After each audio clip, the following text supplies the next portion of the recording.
Hello ways அனைவருக்கும் வணக்கம். சாணக்கிய நீதிபடி இந்த 6 நபர்களை எதிராக்கிக் கொள்வது உங்களின் மரணத்தையே நீங்கள் அழைப்பது போன்றதாகும்.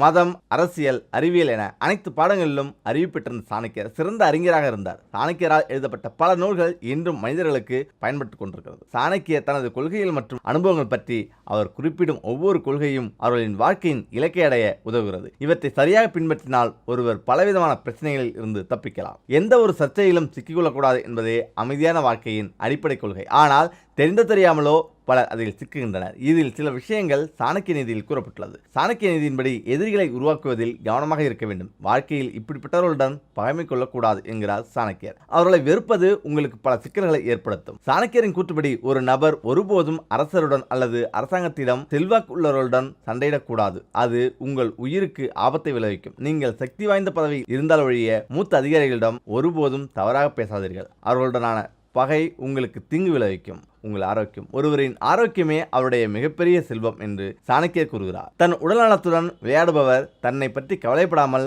மரணத்தை அழைக்கிறார்கள். ஒருவர் தன் உடல்நிலையை கவனிக்காமல் பணத்தின் பின்னால் ஓடினால் அவருக்கு பணமும் கிடைக்காது, நல்ல ஆரோக்கியமும் கிடைக்காது. உணவு மற்றும் ஆரோக்கியத்தில் கவனக்குறைவு மரணத்துக்கு வழிவகுக்கிறது. சாணக்கியர் கூற்றுப்படி ஒரு வலிமையான நபர் தன்னை வலிமையாக்க யாருக்கும் தீங்கு செய்யலாம். எனவே அத்தகைய நபருடன் ஒருபோதும் பகைமை கொள்ளாதீர்கள். பொருளாதார ரீதியாகவோ அல்லது உடல் ரீதியாகவோ சக்தி வாய்ந்த ஒருவருடன் பகைமை கொள்வது மரணத்தை அழைப்பதற்கு சமம் என்று சாணக்கியர் கூறுகிறார். அதேபோல கையில் ஆயுதம் ஏந்தியவர், கையில் ஆயுதம் கொண்டவரை, அதாவது ஆயுதம் வைத்திருப்பவரை எதிர்க்கவோ சண்டையிடவோ கூடாது. ஏனெனில் கோபம் வரும்போது சில சமயம் ஆயுதம் ஏந்தியவர்கள் எதிரில் இருப்பவர்களை கொல்லவும் தயங்க மாட்டார்கள். உங்கள் ரகசியங்களை அறிந்தவர்கள், உங்கள் எல்லா ரகசியத்தையும் அறிந்த நபரை ஒருபோதும் பகைத்துக் கொள்ளாதீர்கள். ஏனெனில் விபீஷணன் தான் ராவணனின் ரகசியங்களை சொன்னார். இதனால் தான் ராவணன் போரில் வதைக்கப்பட்டார். எனவே உங்கள் ரகசியங்களை அறிந்தவர்களை நீங்கள் ஒருபோதும் எதிரியாக்கிக் கொள்ளாதீர்கள். மருத்துவர் மற்றும் சமையல்காரர்கள், பணக்காரர்களுடன் நீங்கள் பகையை வளர்த்துக் கொள்ளக்கூடாது. அவர்களால் சட்டத்தையும் நீதியையும் வளைக்க முடியும் என்பதால் சாணக்கியர் இதனை வேண்டாம் என்று கூறுகிறார். மருத்துவரிடம் ஒருபோதும் வாக்குவாதம் செய்யாதீர்கள். இல்லையெனில் அவர்கள் எப்போது வேண்டுமானாலும் உங்கள் ஆரோக்கியத்தை பாழாக்கலாம். சமையல்காரரை ஒருபோதும் பகைத்துக் கொள்ளாதீர்கள். அவர்கள் உங்களுக்கு தீங்கை விளைவிக்கும் உணவை கொடுக்கலாம். அதேபோல சாணக்கிய நீதிபடி இந்த 3 நபர்களிடம் வாழ்க்கையில் எந்த சூழலிலும் உதவி கேட்டக்கூடாதாம். தீயவர்களை பற்றி சாணக்கிய நீதி என்ன சொல்கிறது? சாணக்கிய நீதியில் கூறியுள்ளபடி நம்மை சுற்றி பாம்பு, தேள் மட்டுமல்ல அவற்றை விட ஆபத்தான சிலர் இருக்கிறார்கள். எனவே அத்தகையவர்களை அடையாளம் கண்டு அவர்களிடமிருந்து விலகி இருக்கும் திறன் நமக்கு இருக்க வேண்டும். மேலும் வாழ்க்கையில் அப்படிப்பட்டவர்களிடம் உதவி ஒருபோதும் பெறக்கூடாது. யாரெல்லாம் தீயவர்கள்? சாணக்கிய நீதியின்படி பிறப்பால் பார்வையற்ற ஒருவரால் எதையும் பார்க்க முடியாது என்பது போல காமம், கோபம் மற்றும் போதை ஆகியவற்றால் நிறைந்தவர் அதை தவிர வேறு எதையும் பார்க்க முடியாது.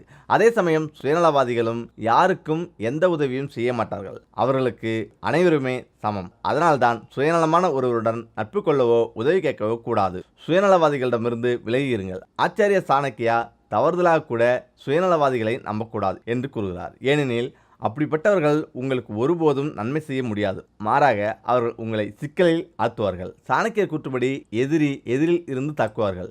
அவர்களுடைய தாக்குதலை கவனமாக இருந்து நாம் சமாளிக்கலாம். ஆனால் சுயநலவாதிகள் மற்றும் மோசமானவர்கள் முதுகுக்கு பின்னால் தாக்குவார்கள். அத்தகையவர்களை ஒருபோதும் நம்பக்கூடாது. ஒரு சுயநலவாதி தன் சொந்த நன்மையை தவிர வாழ்க்கையில் எதையும் நினைப்பதில்லை. மேலும் தன் சுயநலத்துக்காக மற்றவர்களை சிக்க வைப்பார்கள். அதிக அளவு கோபப்படுவர். ஆச்சாரிய சாணக்கியரின் கூற்றுப்படி மூர்க்க குணம் கொண்டவர்களிடமிருந்து எப்பொழுதும் விலகி இருக்க வேண்டும். ஏனெனில் கோபமே மனிதனின் மிகப்பெரிய எதிரி. கோபத்தில் இருக்கும்போது ஒருவரின் சிந்திக்கும் மற்றும் புரிந்து கொள்ளும் திறன் செயலிழக்கிறது. கோபப்படுவதால் ஒருவர் தனக்கும் மற்றவர்களுக்கும் தீங்கு செய்கிறார். கோபத்தில் ஒரு நபரின் சரி மற்றும் தவறு பற்றிய புரிதல் குறைந்து அவர் தனது மகிழ்ச்சியை பற்றி மட்டுமே சிந்திக்கிறார். அத்தகையவர்கள் எதிரிகளை விட ஆபத்தானவர்கள், தந்திரம் மற்றும் பேராசை கொண்டவர்கள். சாணக்கிய நீதிபடி ஒரு மனிதன் தனது சொந்த நலனுக்காக பேராசை மற்றும் பொறாமை கொண்ட நபரிடமிருந்து எப்பொழுதும் விலகி இருக்க வேண்டும் என்று கூறப்பட்டுள்ளது. இக்கட்டான சமயங்களில் கூட அப்படிப்பட்டவர்களிடம் உதவியை நாடக்கூடாது. ஏனென்றால் பேராசை மற்றும் பொறாமை கொண்டவர்கள் உங்களுக்கு நல்லதுக்கு பதிலாக தீங்கு விளைவிப்பார். உண்மையில் பொறாமை குணம் கொண்டவர்களுக்கு சரி மற்றும் தவறு பற்றிய புரிதல் இருக்காது. மற்றவர்களின் மகிழ்ச்சி மற்றும் முன்னேற்றத்தில் அவர்கள் ஒருபோதும் மகிழ்ச்சி அடைய மாட்டார்கள். பொறாமையும் பேராசையும் கொண்டவர்கள் மற்றவர்களின் முன்னேற்றத்தை கண்டு பொறாமைப்பட்டு அவர்களுக்கு தீங்கு செய்ய முயற்சிப்பார்கள். அதேபோல சாணக்கிய நீதிபடி இந்த 6 காரணங்களால் தான் திருமணம் விவகாரத்தில் முடிகிறதாம். இந்த தவறை எப்போதும் பண்ணாதீர்கள். ஆம், மக்கள் மத்தியில் பொறுமையான மனப்பான்மை முடிவுக்கு வந்துவிட்டது. அனைவருமே தங்கள் நலனுக்கு மட்டுமே முக்கியத்துவம் கொடுக்கிறார்கள். இந்த சூழ்நிலைகளால் திருமண வாழ்க்கையும் தடுமாற தொடங்கியுள்ளது. விவகாரத்து வழக்குகளும் வேகமாக அதிகரிக்க தொடங்கியதற்கு இதுவே முக்கிய காரணமாக இருக்கிறது. ஆச்சாரிய சாணக்கியர் தனது சாணக்கிய நீதியில் திருமண வாழ்க்கையை கெடுக்கும் காரணமாக கருதப்படும் சில பழக்கங்களை பற்றி பல ஆண்டுகளுக்கு முன்பே கூறியிருக்கிறார். இந்த பழக்கங்களை சரியாக கையாண்டால் உங்கள் திருமண வாழ்க்கையை சிறப்பாக வாழலாம்.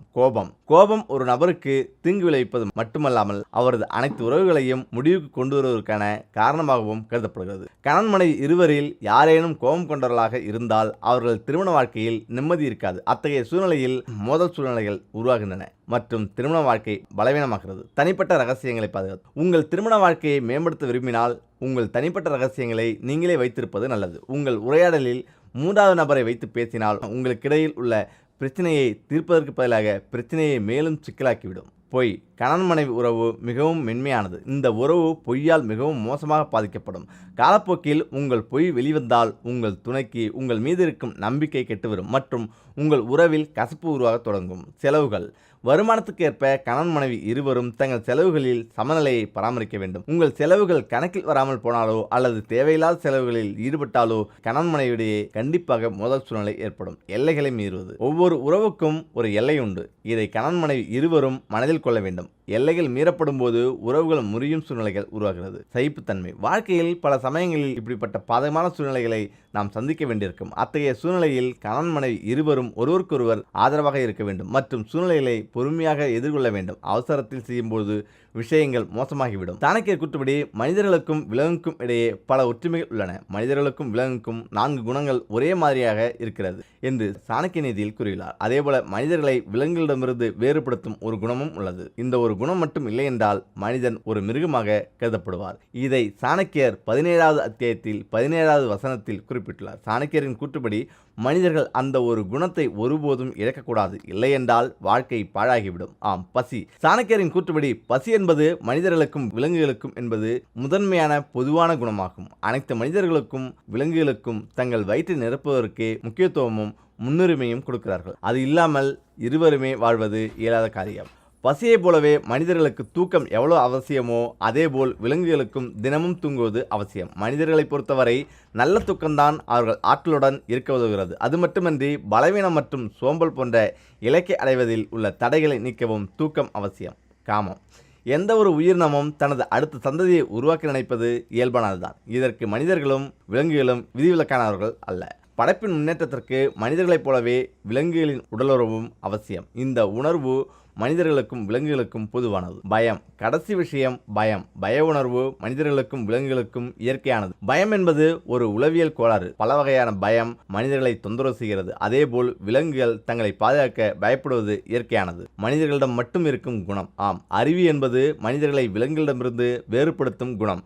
மனிதர்களின் சிறந்த மற்றும் தனித்துவமான அடையாளம் ஞானம். இதனை அடிப்படையாக கொண்டே மனிதர்கள் செல்வத்தையும் கடவுளையும் பின்பற்ற முடிகிறது. புத்தாலித்தனத்தின் பலத்தால் மட்டுமே வாழ்க்கையில் வெற்றி கிடைக்கும். அறிவில்லாத மனிதர்கள் விலங்குகளை போன்றவர்கள் என்கிறார் சாணக்கியர். அதாவது அறிவை பெருக்கொள்ளாதவன் அல்லது அறிவை பயன்படுத்தாதவன் மிருகத்தை போன்றவன். சாணக்கியர் அறிவு எங்கிருந்து கிடைத்தாலும் அதை பெற வேண்டும் என்கிறார். அறிவின் உதவியால் வாழ்க்கையின் எல்லா சிரமங்களையும் சமாளிக்க முடியும் என்கிறார். சாணக்கிய நீதிபடி உங்களிடம் இந்த 5 குணங்கள் இருந்தால் நீங்கள் எதிர்காலத்தில் சிறந்த தலைவனாக வருவீர்களாம். ஆம், சாணக்கியர் சிறந்த தலைவர்களின் குணங்களை பற்றி குறிப்பிட்டுள்ளார். ஒருவர் தன் குணங்களால் மட்டுமே உயர்ந்தராகவும் மரியாதைக்குரியராகவும் மாறுகிறார்கள். தன் தவறுகளிலிருந்து முதலில் கற்றுக்கொள்பவரை யாராலும் வெல்ல முடியாது என்று சாணக்கியர் கூறுகிறார். அத்தகையவர்கள் தங்கள் தவறுகளை 100 முறை பரிசீலிப்பார்கள். அவர்கள் தவறு ஏன் நடந்தது, எப்படி நடந்தது, எதிர்காலத்தில் இது நடக்காமல் இருக்க ஒரு வழியை தயார் செய்கிறார்கள். தன் தவறுகளை பற்றி கவனமாக சிந்திப்பவர் மற்றவர்களின் தவறுகளில் இருந்து கற்றுக்கொள்ளவும் வெட்கப்படுவதில்லை. தனது இலக்கை அடைய மற்றவர்கள் ஏற்கனவே சென்று தோற்ற பாதையில் அவர்கள் ஒருபோதும் செல்ல மாட்டார்கள். புத்தியின் பலத்தால் ஒரு புதிய முறையை கடைபிடித்து இலக்கை அடைகிறார்கள். ஒருவரின் இந்த குணம் அவரை நல்ல தலைவனாக மாற்ற உதவுகிறது. ஒவ்வொரு மனிதனும் வாழ்க்கையில் ஒரு கட்டத்தில் தனது இலக்கை அடைகிறார். ஆனால் அச்சமின்றி இருப்பவர்களால் மட்டுமே உச்சத்தை தொட முடியும். வெகு சிலரே முடியாததை சாத்தியமாக்கும் திறமை உள்ளவர்கள். அப்படிப்பட்டவர்கள் மிக இளம் வயதிலேயே நல்ல தலைவர்களாக உருவெடுக்கிறார்கள். துணிச்சல் மிக்கவர் துன்பத்திலும் பொறுமையை இழப்பதில்லை. ஒவ்வொரு சவாலுக்கும் தயாராக உள்ளார்கள். அத்தகையவர்களின் எதிரிகள் கூட அவர்களின் ரசிகர்களாக மாறுகிறார்கள். நல்ல வேலையாட்களை அடையாளம் காண வேண்டும். சிறப்பாக செயல்படுபவர்களுக்கு வெகுமதி அளிப்பது அவர்களை தொடர்ந்து சிறப்பாக செய்ய தூண்டுகிறது என்று சாணக்கியர் நம்புகிறார். சிறப்பாக செயல்படுபவர்களை ஊக்குவித்து வெகுமதி அளிக்க வேண்டும். ஒழுங்காக வேலை செய்யாதவர்களை வெளியேற்ற வேண்டும். ஒரு நல்ல தலைவர் சரியாக வேலை செய்பவர்களை அடையாளம் காண வேண்டியது அவசியம். எளிதில் அணுகக்கூடியவராக இருக்க வேண்டும். ஒரு அரசனை அவரது அமைச்சர்களும் பிரபுக்களும் சூழ்ந்து கொள்வது வழக்கமல்ல. இருப்பினும் அவர் தனது குடிமக்களுக்கு செவிசாய்க்கவில்லை மற்றும் அணுக முடியாதவராக இருந்தால் அது அவரது ராஜ்யத்திற்கு மட்டுமன்றி அவருக்கும் ஆபத்தை விளைவிக்கும். நல்ல தலைவர்கள் தங்கள் பணியாளர்களின் மற்றும் வாடிக்கையாளர்களின் தேவைகளை விருப்பங்களையும் வேறு எவரையும் விட நன்றாக புரிந்து கொள்வதாக இருக்க வேண்டும். குழுவாக செயல்படும் குணம். கர்மா ஒரு நபரின் எதிர்காலத்தை தீர்மானிக்கிறது. நீங்கள் ஒரு வேலையில் நேர்மையாக இல்லாவிட்டால், அலட்சியம் காட்டினால் நாளை உங்கள் இடத்தை வேறொருவர் நிரப்புவார். ஒரு நல்ல தலைவர் தனது இலக்கை அடைய தனது அணியை முழுமையாக சார்ந்திருக்க மாட்டார். ஆனால் தனது சக ஊழியர்களுடன் குழுவாக செயல்படுவார். ஒரு நம்பிக்கையான தலைவர் தனது அணியின் மன உறுதியை ஒருபோதும் வீழ்த்த மாட்டார். தங்கள் குழுவினரின் நல்ல முடிவுகளை பாராட்டுவது போல மோசமான முடிவுகளுக்கு அவர் அணியை குறை கூறுவதில்லை.